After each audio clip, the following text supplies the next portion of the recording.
So hello students, today we are going to study the topic named mechanical properties of solid। जैसा कि आप लोग देख पा रहे हैं टॉपिक का नाम क्या लिखा है, मैकेनिकल प्रॉपर्टीज ऑफ सॉलिड्स। मतलब कहने का क्या है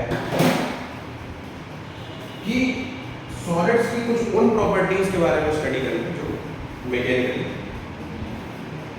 है और उन प्रॉपर्टीज को नाम दिया गया topic mechanical properties of solid. देखेंगे इस टॉपिक में आगे आने वाली चीजें, काफी सारी चीजें रहेंगी जो इन फ्यूचर आपको काफी हेल्प करेंगी। Mechanical properties of solids,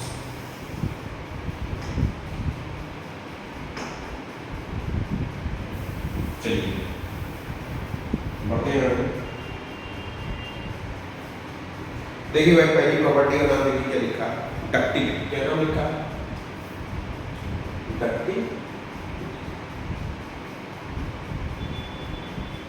ductility नाम दिया गया है इस प्रॉपर्टी को। क्या है पढ़िए, देखिए डक्टिलिटी कि ductility is the property of material by virtue of which the material can undergo tensile load without any fracture और हेलिंग।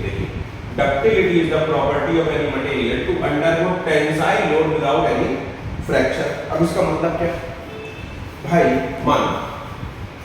जैसे मानिए ये कोई मटेरियल का, किसी भी मटेरियल का हमको भी नहीं पता, ठीक है, तो क्या है,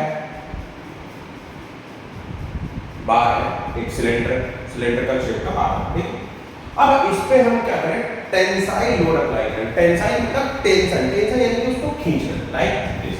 इसको हम पकड़ के दोनों तरफ से खींचे, क्या करें, खींचे, दोनों तरफ से पकड़ के उसको खींचना है, ठीक है। तो इस टाइप के लोड को क्या बोलेंगे, टेंसाइल लोड। अच्छा, अब ये मटेरियल इस टेंसाइल लोड के अंडर में कैसा बिहेव करेगा, ठीक है, ये उसकी किस प्रॉपर्टी पे डिपेंड करेगा, डक्टिलिटी की, कितना ज्यादा डक्टाइल है, कितना डक्टाइल नहीं है। अच्छा, अब सर किस मटेरियल को डक्टाइल बोला जाए, किसको ना बोला जाए, तो देखिए उसके लिए अगला पॉइंट पढ़िए, क्या लिखा है कि अगर उसकी लेंथ में मिनिमम 5% का इंक्रीमेंट मिलता है टेंसाइल लोड के अंडर विदाउट एनी फेलियर, तो उसको हम क्या करते हैं, एज कंसीडर करते हैं क्या, डक्टाइल मटेरियल। देखिए लिखा है in tension if a material shows a minimum 5% of increment in its length और 5% decrease in its cross sectional area, then material is considered as ductile. अच्छा भाई, चलिए सर 5% का मतलब क्या, देखिए जैसे मान लीजिए कि कोई बार था, इसके ऊपर आपने पी लोड, फोर्स है लोड, एक चीज है, अप्लाई करा इसके दोनों एंड पे और उसको टेंसाइल लोड, कैसा टेंसाइल मतलब खींच रहे हैं, दोनों को पकड़ के खींचना, ठीक है। तो टेंसाइल लोड आपने अप्लाई करा। अच्छा, अब ये मटेरियल अगर देखिए खींचने के बाद में ये मटेरियल मान लीजिए मैं दूसरे कलर से ड्रॉ करूंगा, आप लोगों ने फील करा होगा, पहले देखा होगा कि कुछ ऐसा हो जाए, खींच के लंबा हो जाए। ये मान लीजिए रेड कलर का नया सिलेंडर मैंने बनाया है, ये क्या है, ये आफ्टर लोड मतलब खींच के फेंक दिया मैंने इसको। मानिए इनिशियली इसकी जो लेंथ थी वो L कितनी थी भाई, L। अब लेंथ कितनी हो गई इसकी, खींचने के बाद में ये रेड कलर के डैश सिलेंडर की लाइन जो लेंथ है क्या हो गई, L डैश हो गई, क्या हो गई, L डैश। तो कहने का मतलब ये है कि अगर ये L डैश कितना हो, L तो हो ही हो और L में 5% का इंक्रीमेंट भी हमको देखने को मिले, यानी कि L dash equals to L plus 5% of L, ठीक है, 5% ऑफ L। अब 5% ऑफ L मतलब कि टोटल कितना, L dash equals to L मानी कॉमन ले लेना 1 प्लस 0.05, तो कितना हो जाएगा हमारा, L multiplied by 1.05 L dash. अगर फाइनली उसकी लेंथ मिनिमम इतनी हो रही है तो उसको क्या कंसीडर करा जाएगा, डक्टाइल मटेरियल कंसीडर करा जाएगा, अन्यथा उसको डक्टाइल हम कंसीडर नहीं करेंगे। डक्टाइल नहीं कंसीडर करेंगे तो क्या बोलेंगे, आगे आने वाली स्लाइड में हम आपको दिखाएंगे, ठीक। अच्छा, 5% का इंक्रीमेंट किसमें, लेंथ में, और 5% का डिक्रीज किसमें, क्रॉस सेक्शनल एरिया में। अभी मैंने आपको दिखाया था कि सिलेंडर को खींच के थोड़ा सा उसका क्रॉस सेक्शनल एरिया बेटा छोटा हो। क्रॉस सेक्शनल एरिया मतलब आप एक प्लेन लें और उसको उससे इस बार को ऐसे काट, ठीक है, सिलेंडर का बार को ऐसे काट दें। अब जो आपको एरिया दिखाई देगा उसको क्या बोलेंगे क्या बोलेंगे ACS A क्रॉस सेक्शन। तो इसमें अगर 5% का डिक्रीमेंट दिखाई दे, मानिए कि अगर फाइनल क्रॉस सेक्शनल एरिया को मैं ACS डैश नाम दूं तो ये कितना हो जाना चाहिए 5% का डिक्रीज से यानी 0.95 ACS इनिशियल हो जाना चाहिए। मतलब पहले जो क्रॉस सेक्शनल एरिया की वैल्यू थी अगर उसका 95% हिस्सा अब है मिनिमम तो उसको क्या नाम देंगे डक्टिलिटी। अच्छा एक चीज और, मतलब डक्टाइल मटेरियल कंसीडर करें एक चीज और कि जितना ज्यादा लेंथ बढ़ेगी उतना ही ज्यादा क्रॉस सेक्शनल एरिया डिक्रीज होगा। ये कैसे, मानिए कि स्टार्टिंग में ये जो सिलेंडर था इसका लेंथ L था और इसका ये क्रॉस सेक्शनल एरिया ये ACS जैसा कि नाम देते हैं। अच्छा अगर हमको इसका वॉल्यूम लिखना है तो वॉल्यूम क्या लिखा जाएगा, वॉल्यूम बाय लिखा जाएगा ACS मल्टीप्लाइड बाय है। अरे भाई कैसे, मानिए कोई सिलेंडर है, इस सिलेंडर का अगर आपको वॉल्यूम लिखना है तो क्या लिखते हैं पाई R स्क्वायर और L अगर स्टील है, इसका मतलब देखिए पाई R square multiplied by L तो आगे भी L आगे। अब ये AC अगर मान लीजिए एक आपका सर्कल है, क्या है सर्कल, इसकी रेडियस R है तो उसका एरिया कितना हो जाएगा हमारा, इसका एरिया हो जाएगा पाई R स्क्वायर। ओके अब इसका कोई वॉल्यूम नहीं, बस इस सर्कल का एरिया है और इस एरिया के सर्कल को आप उठा के L लेंथ तक रख दीजिए, काफी ज्यादा सर्कल L लेंथ तक इसी एरिया के रख दीजिए। तो देखिए एक सिलेंडर जैसी फिगर बन जाएगी कि नहीं बन जाएगी, सिलेंडर जैसा शेप दिखाई देगा और उसका वॉल्यूम करने के लिए क्या करा जाए मल्टीप्लाइड बाय L। तो देखिए वही लिखा ACS मल्टीप्लाइड बाय L यानी पाई R square multiplied by L, ये क्या बन जाएगा आपका वॉल्यूम हो जाएगा। बात समझ में आई? तो अब भाई वॉल्यूम मतलब मटेरियल की क्वांटिटी। अब मटेरियल की क्वांटिटी तो तब चेंज होगी जब हम उसमें कोई नया मटेरियल ऐड ऑन करें, अलग से लाके मटेरियल उसमें डालें या फिर उसमें कुछ मटेरियल निकालें, अन्यथा मटेरियल का वॉल्यूम तो कैसा रहेगा कांस्टेंट। अब V जो है दोनों केसेस में V V डैश मतलब फाइनल और इनिशियल दोनों इक्वल है। अगर मानिए इनिशियल में एरिया ACS था, लेंथ L थी तो और फाइनल में ये ACS डैश और L डैश हो गया, तो अगर आपको उसका रेशियो निकालना है ठीक है तो ACS divided by ACS dash equals to हो जाएगा L डैश बाय और ये L dash by L quantity जो है L dash by L quantity जो ये 1 से ज्यादा रहेगी, क्यों रहेगी क्योंकि बाय लाइन इंक्रीज हो रही है। मतलब ACS divided by ACS dash dash कैसा आएगा हमेशा 1 से ज्यादा आएगा।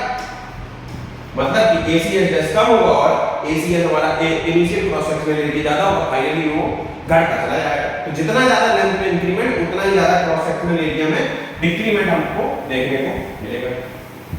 ठीक है भाई।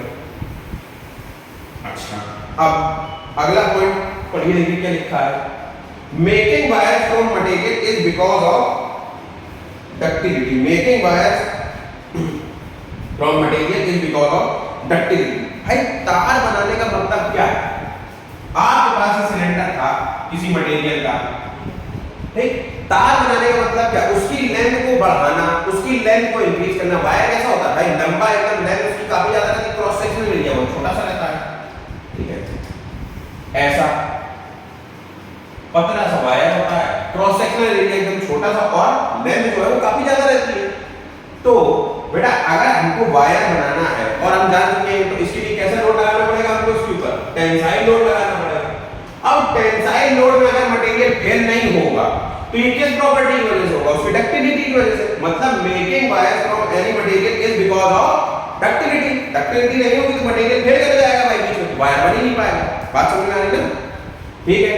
अच्छा कुछ मेरे मटेरियल्स के यहाँ पर नाम दिए गए जो क्या है, इनको कंसीडर करते हैं डक्टाइल मटेरियल, जैसे कि कॉपर के वायर आप लोगों ने घर में देखे होंगे लाइट वगैरह फिटिंग में, माइल्ड स्टील के वायर आप लोगों ने देखे होंगे, एल्यूमिनियम के भी वायर आप लोगों ने देखे होंगे। तो जिस मटेरियल से एक तरीके से मान लीजिए वायर बनाना पॉसिबल है उसको हम क्या नाम देंगे, डक्टाइल मटेरियल नाम देंगे, ठीक है। चलिए भाई ये तो हो गई कुछ बात डक्टिलिटी के ऊपर।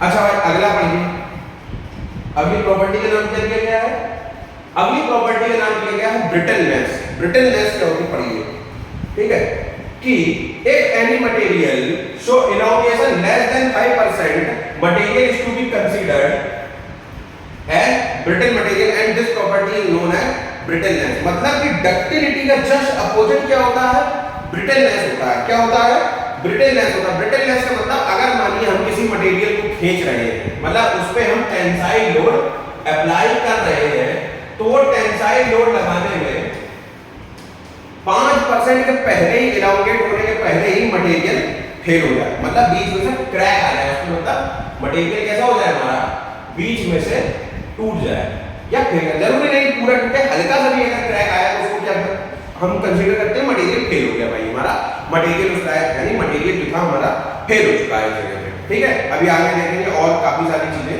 तब और अच्छे से फेलियर आपको समझाऊंगा।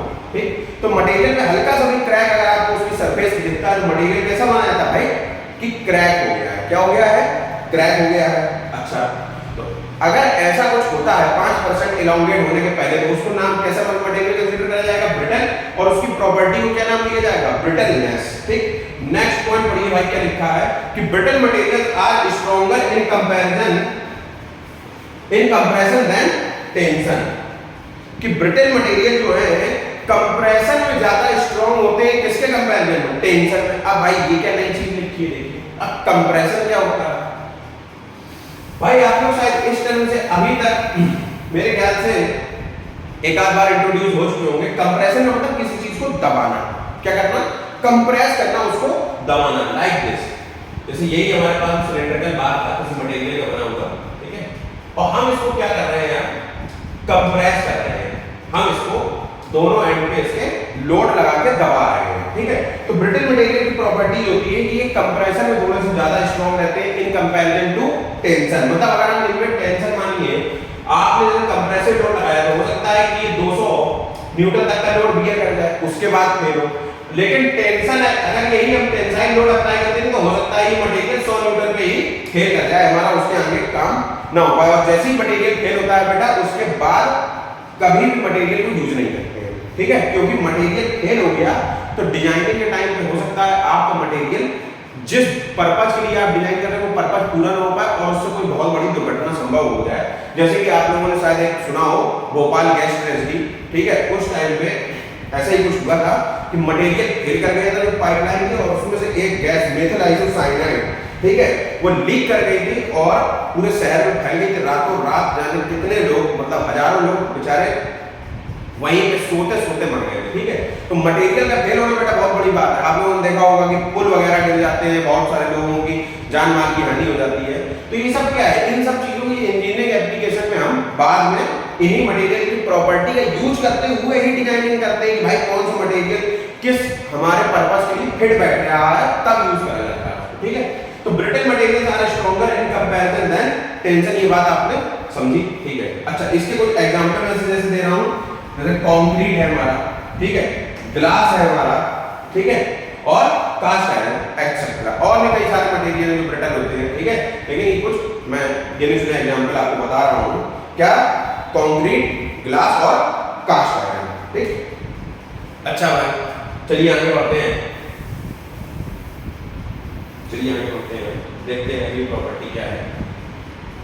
अगली प्रॉपर्टी बेटा लिखी है हमारे पास वेरिएबिलिटी। क्या लिखी है, वेरिएबिलिटी। पढ़िए इसकी डेफिनेशन, पढ़िए। Variability is the property of material by virtue of which it can undergo compressive load without any fracture. अच्छा, वेरिएबिलिटी को आप लोग ब्रिटलनेस से कंपेयर मत करके देख लीजिएगा, ठीक है, क्योंकि वेरिएबिलिटी में और भी चीज मैं आपको एडिशनल बताऊंगा क्या होती है वेरिएबिलिटी। देखिए, variability is the property of material by virtue of which material can undergo compressive load without any fracture. मतलब मटेरियल के ऊपर कंप्रेसिव लोड लगा रहे हैं। ब्रिटल मटेरियल बेटा इलोंगेट नहीं हो सकते। क्या नहीं हो सकते, इलोंगेशन नहीं हो सकता। देखिए, जब मानिए आप मानिए कोई सिलेंडर है, ठीक है, किसी मटेरियल का बना हुआ, ब्रिटल का ही है ना, तो ये कंप्रेसिव लोड लगाया आपने इसके ऊपर पी, ये लोड को बियर तो करेगा, लेकिन एक बार में एक झटके के साथ उसमें कोई इलोंगेशन नहीं मिलेगा और एकदम से बीच से ढक करके टूट जाएगा। ठीक है, हमको वेरिएबिलिटी ये टाइप की प्रॉपर्टी है कि वो कंप्रेसिव लोड के अंदर में मटेरियल जो है हमारा इलोंगेट हो सके। क्या हो सके, इलोंगेट हो सके, ठीक है, और वो फेल ना हो, मतलब वो कहीं से बीच में जब फूट ना जाए, जैसे कांच वगैरह, कंक्रीट वगैरह, अगर आप इनको दबाएं, या फिर नॉर्मल एग्जांपल लेके देखें, जैसे आपकी क्लास में चौक वगैरह होती है, उसको आप दबाएं तो कंप्रेशन में स्ट्रॉन्ग तो रहेगी, बियर तो कर पाएगी, लेकिन एक घंटे के बाद वो एकदम से पूरी करके टूट जाएगी मतलब फेल हो जाएगी। तो ऐसे मटेरियल जो कंप्रेसिव लोड में फेल ना होने के कर एक्सपेंड हो, एलोंगेट हो अपने आप को, उन मटेरियल्स को क्या बोला जाएगा भाई हमारे? Malleable materials. अच्छा, मेलिएबल मटेरियल्स, ठीक है, ये प्रॉपर्टी अगली लाइन पर, ये this property helps in to make sheets of material. Sheets मतलब पतली पतली चादरें, जैसे आपने स्टील वगैरह की चादर देखी होगी, एल्यूमिनियम की चादरें देखी होंगी, शीट्स देखी होंगी। तो मेलिएबिलिटी वही प्रॉपर्टी है जिसकी हेल्प से इन सब शीट्स को बनाया जाता है। जैसे कि अगर मान लीजिए हमको किसी मटेरियल का शीट बनाना है, ये आपके पास में सिलेंड्रिकल एक उसका टुकड़ा है मटेरियल का, यहां आपने दो रोलर लगा दिए जो घूम रहे हैं, दो आपने रोलर लगा दिए जो घूम रहे हैं। अच्छा, तो इसमें क्या होगा, मटेरियल को जैसे ये आपने इधर से इनकी दी, इस सिलेंडर बार में यहां से इनकी दी, अब ये इनके बीच में जाएगा, तो ये रोलर क्या करेंगे, उसको प्रेस करेंगे, मतलब कि कंप्रेस करेंगे, कंप्रेशन फोर्स लगाएंगे उसके ऊपर, ठीक है। तो इसका क्रॉस सेक्शन ये कुछ ऐसा हो जाएगा कि नहीं हो जाएगा, पतला होता जाएगा कि नहीं होता जाएगा, तो वो पतला होता जाएगा। थोड़े टाइम के बाद में क्या होगा, आफ्टर मान लीजिए कि काफी सारे पासेस के बाद में उसकी एक थिन शीट, पतली सी शीट हमको मिलेगी। तो ये किस प्रॉपर्टी की वजह से हो पा रहा है? ये हो पा रहा है कि मटेरियल जो था हमारा मेलिएबल था, मतलब उससे हम थिन शीट बना सकते थे। क्यों? क्योंकि वो कंप्रेसिव लोड के अंडर में फेल नहीं हमारा हुआ। अच्छा, इसके कुछ एग्जांपल देखिए, जैसे कि कॉपर, गोल्ड, टिन और एक्सेट्रा, और भी कई सारे टाइप के मटेरियल होते हैं, लेकिन ये कुछ चुनिंदा एग्जांपल मैं आपके लिए लाया हूं, कॉपर, गोल्ड और टिन, बट मेलिएबल मटेरियल्स, ठीक है। अच्छा भाई, आगे बढ़ते हैं।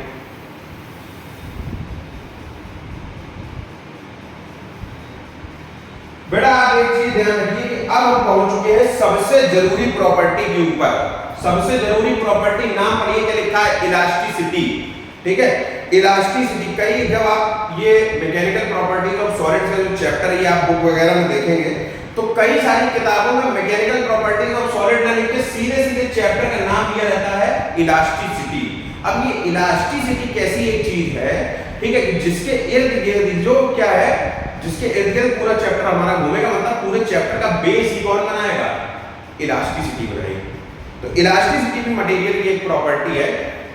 अब पढ़िए भाई, मटेरियल की अगर ये प्रॉपर्टी है तो ऐसा इसमें क्या खासियत है, ठीक है, कि जो मटेरियल, जो हमने इसके ऊपर पूरा चैप्टर डिजाइन करा मटेरियल्स के लिए, ठीक है। पढ़िए कि elasticity is the property of material by virtue of which it can regain its original shape after the removal of deforming load, after the removal of deforming load, ठीक है, but up to a certain limit. देखिए भाई, definition पढ़िए क्या लिखा है। Elasticity is the property of material by virtue of which it can regain its original shape after removal of deforming load but up to a certain limit. मतलब क्या? मतलब कि क्या? देखिए, जैसे मान लीजिए, ठीक है, आप किसी भी चीज को लेकर, जैसे आपके पास मान लीजिए स्टील का कोई स्केल है, क्या है बेटा? स्टील का स्केल है, ठीक है। आपने स्टील के स्केल को कुछ इस तरीके से होल्ड करके रखा, ठीक, इस तरीके से होल्ड करके रखा, और जैसे ही आपने उसके ऊपर ऐसे लोड लगाया और छोड़ा, तो स्टील का स्केल क्या करता है? एकदम से वापस काफी तेजी से अपनी इनिशियल पोजीशन पर पहुंचने की कोशिश करता है, ठीक है। मतलब अभी आपने इसके ऊपर डिफॉर्मिंग लोड लगाया था, जैसे ही डिफॉर्मिंग लोड हटाया, ये स्टील का स्केल क्या करेगा? अपनी ओरिजिनल शेप, अपनी ओरिजिनल पोजीशन पे पहुंचने की कोशिश करेगा। जैसे कि स्प्रिंग वगैरह होती है, आप स्प्रिंग को खींचिए, जैसे ही लोड हटाएंगे स्प्रिंग क्या करेगी? वापस से आ जाएगी। या फिर कोई स्प्रिंग को आप दबा के रखिए, जैसे ही उसको हटाएंगे क्या करेगी? एनर्जी को रिलीज कर देगी और अपने इनिशियल पोजीशन में आने की, ओरिजिनल शेप में आने की कोशिश करेगी। इसी प्रॉपर्टी को बोलते हैं बेटा क्या? हमारा इलास्टिसिटी। क्या नाम लिया जाता है इसको?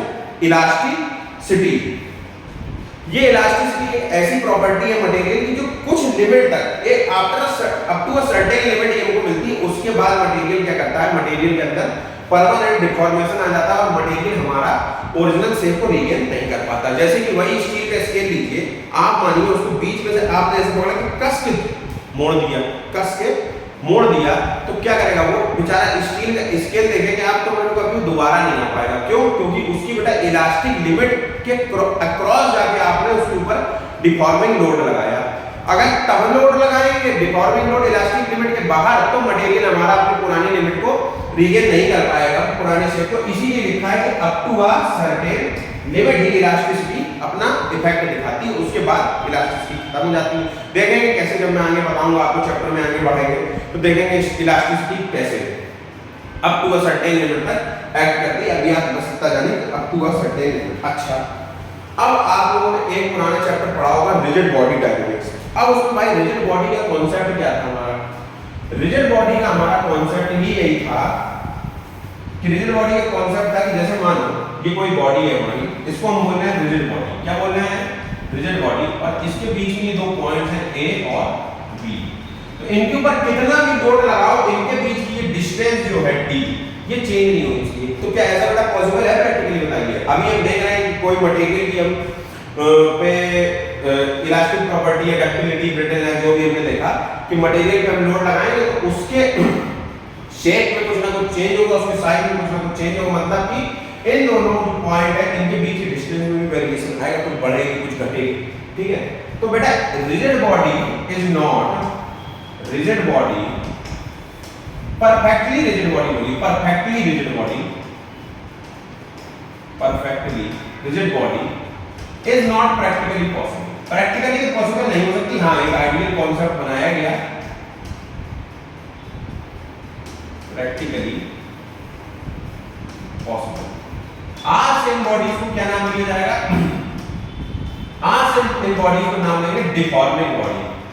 क्या नाम देंगे?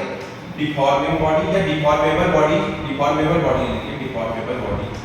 ठीक है, जिनमें क्या हो डिफॉर्मेशन आ सकता है, डिफॉर्मेबल बॉडीज। ठीक है, इनको क्या नाम दिया जाएगा? Deformable bodies. अच्छा, एग्जांपल ऑफ कुछ इलास्टिक मटेरियल जैसे कि माइल्ड स्टील में मैंने एग्जांपल दिया, और भी कई सारे मटेरियल हैं जो इलास्टिक होते हैं, जैसे कॉपर, एल्युमिनियम, ये भी सब।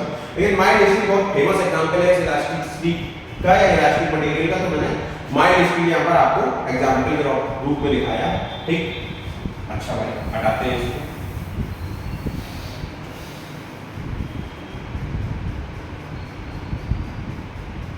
अब ये देखिए, ये डायग्राम को जरा ध्यान दीजिए। एनसीईआरटी किताब में इलास्टिसिटी को समझाने के लिए इस डायग्राम का उपयोग कराया जाता है।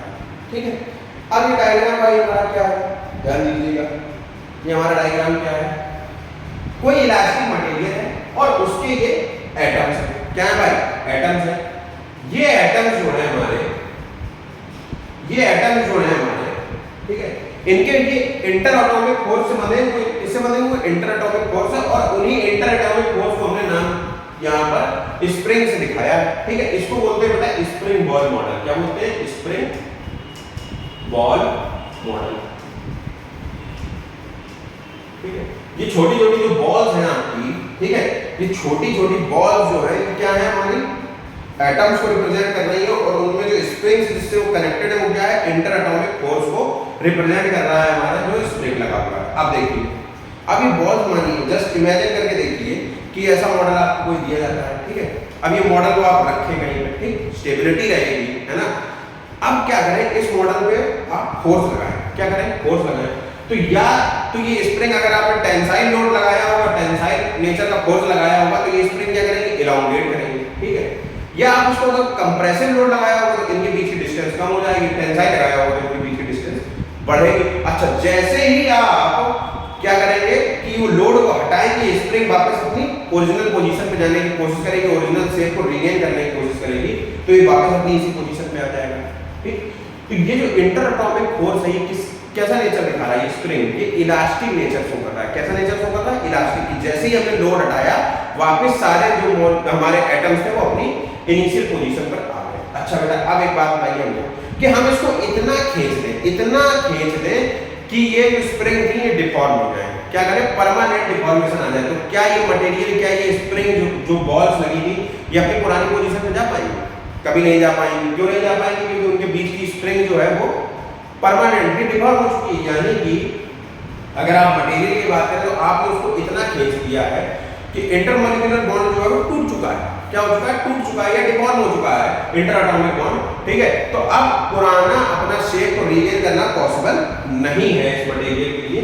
तो ये इलास्टिसिटी का स्प्रिंग बॉल मॉडल जो है ये इस तरीके से इसका हम रिप्रेजेंटेशन करते हैं। बात अगर समझ में आ रही हो आपके कि जैसे ही लोड लगाया स्प्रिंग डिफॉर्म हुई, ठीक है, ये मॉडल कुछ लेंथ में चेंज परिवर्तन लाएगा, वॉल्यूम में परिवर्तन लाएगा, ठीक। जैसे ही लोड हटाएंगे तो वापस अपनी ओरिजिनल पोजीशन पर आ जाएगा। लेकिन जब हम उसको एक लिमिट से ज्यादा एक्सीड करके लोड लगा देंगे तो ये जो मॉडल है ये बेकार हो जाएगा हमारा, फिर दोबारा पुराना वाला शेप पॉसिबल नहीं हो पाएगा, ठीक। ये था इसका स्प्रिंग बॉल मॉडल, ठीक है। अब भाई बात करते हैं स्ट्रेस। किसकी बात करते हैं? स्ट्रेस। ध्यान दीजिए स्ट्रेस क्या चीज है, पढ़िए डेफिनेशन क्या है। स्ट्रेस बहुत जरूरी चीज है इस चैप्टर की, और आगे भी बहुत सारी जगह आपको देखने को मिलेगा स्ट्रेस क्या है मेरे भाई। स्ट्रेस का डेफिनेशन पढ़िए कि stress is the internal resisting force. Stress is the internal resisting force per unit area. Stress is the internal resisting force per unit area are set up inside the body when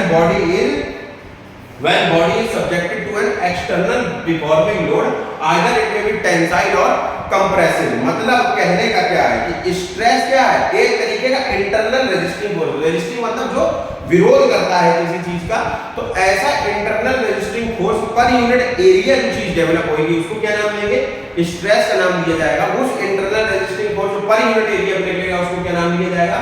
stress नाम दिया जाएगा, ठीक है। जब क्या हो, जब किसी बॉडी के ऊपर हम क्या अप्लाई करें? हम अप्लाई करें कोई डिफॉर्मिंग लोड। डिफॉर्मिंग लोड का मतलब कोई ऐसा लोड जो उसके शेप और साइज में चेंजेस लाने की कोशिश कर रहा हो। देखिए जैसे कि ये हमारा जो सिलेंड्रिकल बार था, इसके ऊपर हम टेंसाइल लोड लगा दें। कैसा लोड लगाएं? टेंसाइल।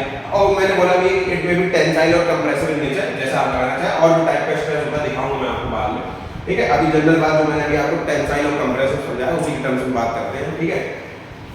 कि ये टेंसाइल लोड लगाया, अब क्या हो रहा है मेरे भाई कि ये मटेरियल क्या करना चाहेगा कि रोकना चाहेगा, नहीं मुझे नहीं बढ़ना आगे, मुझे नहीं एक्सपेंड होना, मुझे नहीं इलॉन्गेट होना, ठीक है। लेकिन फिर भी आप जबरदस्ती उसके ऊपर लोड लगाएंगे तो मटेरियल ये इलॉन्गेट हो जाएगा।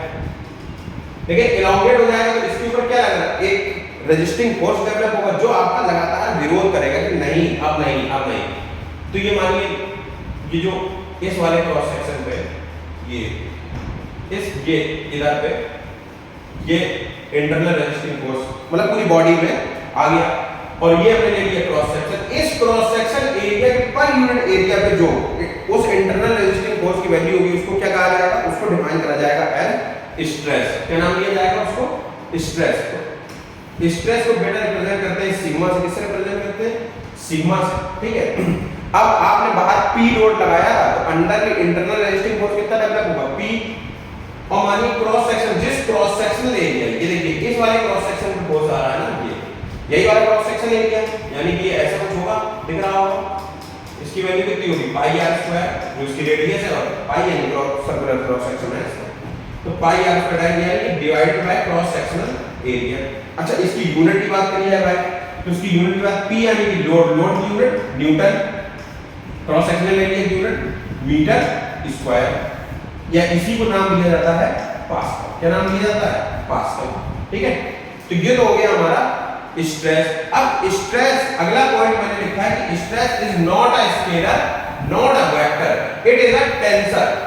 It is a tensor. Tensor मतलब, अब टेंसर का मतलब देखिए आप लोगों ने अभी तक दो तरीके की प्रॉपर्टीज देखी फिजिक्स में, एक तो देखिए स्केलर, एक देखिए वेक्टर, ठीक। अगर मैं स्केलर की बात करूं तो स्केलर का मतलब क्या होता है? स्केलर ऐसी प्रॉपर्टी जिनको डिफाइन करने के लिए केवल और केवल मैग्नीट्यूड की जरूरत है। किसकी जरूरत है भाई? मैग्नीट्यूड की, ठीक। अच्छा वेक्टर क्वांटिटी कैसी? वेक्टर क्वांटिटी ऐसी जिनको एक्सप्रेस करने के लिए, डिफाइन करने के लिए मैग्नीट्यूड और डायरेक्शन दोनों की जरूरत पड़े। अब ये टेंसर क्या है आपका? टेंसर क्या बना रही है? देखिए टेंसर बेटा वो होता है, टेंसर वो तरीके की फिजिकल क्वांटिटी होती हैं जिनको डिफाइन करने के लिए, जिनको एक्सप्रेस करने के लिए आपको मैग्नीट्यूड भी चाहिए, डायरेक्शन भी चाहिए और आपको प्लेन भी बताना है। प्लेन मतलब कि किस पर्टिकुलर प्लेन पे आपको स्ट्रेस की वैल्यू चाहिए, मतलब कि स्ट्रेस की वैल्यू अगर मानिए कि ये जो सिलेंड्रिकल बार था हमारा, इसके ऊपर लोड लगाया है ना, तो ये जो स्ट्रेस है वो बेटा केवल इस सरफेस पे नहीं आया, इस प्लेन पर नहीं आया, पूरे जितने प्लेन हैं, जितने जितने प्लेन्स हैं, हर एक पे स्ट्रेस की वैल्यू कैसी है, अलग अलग है। तो इसलिए टेंसर इसलिए आपको स्ट्रेस की पर्टिकुलर वैल्यू के लिए प्लेन में डिफाइन करना पड़ेगा। वैसे खैर ये तो अभी हमको इतना डिटेल में नहीं जानना है, बात करेंगे केवल इस क्रॉस सेक्शनल एरिया जिसमें फोर्स लग रहा है उसी की बात करेंगे, उसी पे स्ट्रेस की बात करेंगे, ठीक है। लेकिन अब सही जानकारी होना भी जरूरी है। तो अगर कोई बोले कि स्ट्रेस क्या है, स्केलर है वेक्टर है, तो बोलेंगे आप नहीं, ये क्या है, टेंसर है, जिसको रिप्रेजेंट करने के लिए मैग्नीट्यूड भी चाहिए, डायरेक्शन भी चाहिए और प्लेन भी चाहिए। क्या भी चाहिए, प्लेन भी होना चाहिए हमारे पास। बात समझ में आ रही? तो इसकी यूनिट की जैसे मैंने बात आपको बता दी, क्या न्यूटन पर मीटर स्क्वायर और पास्कल इसकी यूनिट रहेगी। अच्छा, अब इसकी डायमेंशन वगैरह की और बात कर लेते हैं। डायमेंशन कैसी, स्ट्रेस क्या था हमारा, इंटरनल रेजिस्टिंग फोर्स यानी P डिवाइडेड बाय ACS। अब क्या है, लोड है, इसकी डायमेंशन क्या होगी, MLT - 2 और एरिया की L2। तो अगर आप इसकी डायमेंशनल फार्मूला बनाना चाहें स्ट्रेस का, तो बन जाएगा आपका M L - 1 P - ये इसका डायमेंशनल फार्मूला बन जाएगा। ठीक, बात समझ में आई? ठीक है, तो फिर आज के लेक्चर में हम इतना ही रखते हैं। अगले लेक्चर में आएंगे तब देखेंगे स्ट्रेस के अलग अलग टाइप देखेंगे, कैसे होते हैं कैसे नहीं होते, अलग अलग डिफरेंट टाइप्स ऑफ स्ट्रेन देखा जाएगा। ठीक है, उसके बाद बात करेंगे हम different types of modulus of elasticity. ठीक है, फिर चैप्टर में धीमे धीमे आगे बढ़ते जाएंगे और काफी सारी चीजें एक्सप्लोर करेंगे। तब तक के लिए थैंक यू, पढ़ाई करते रहें।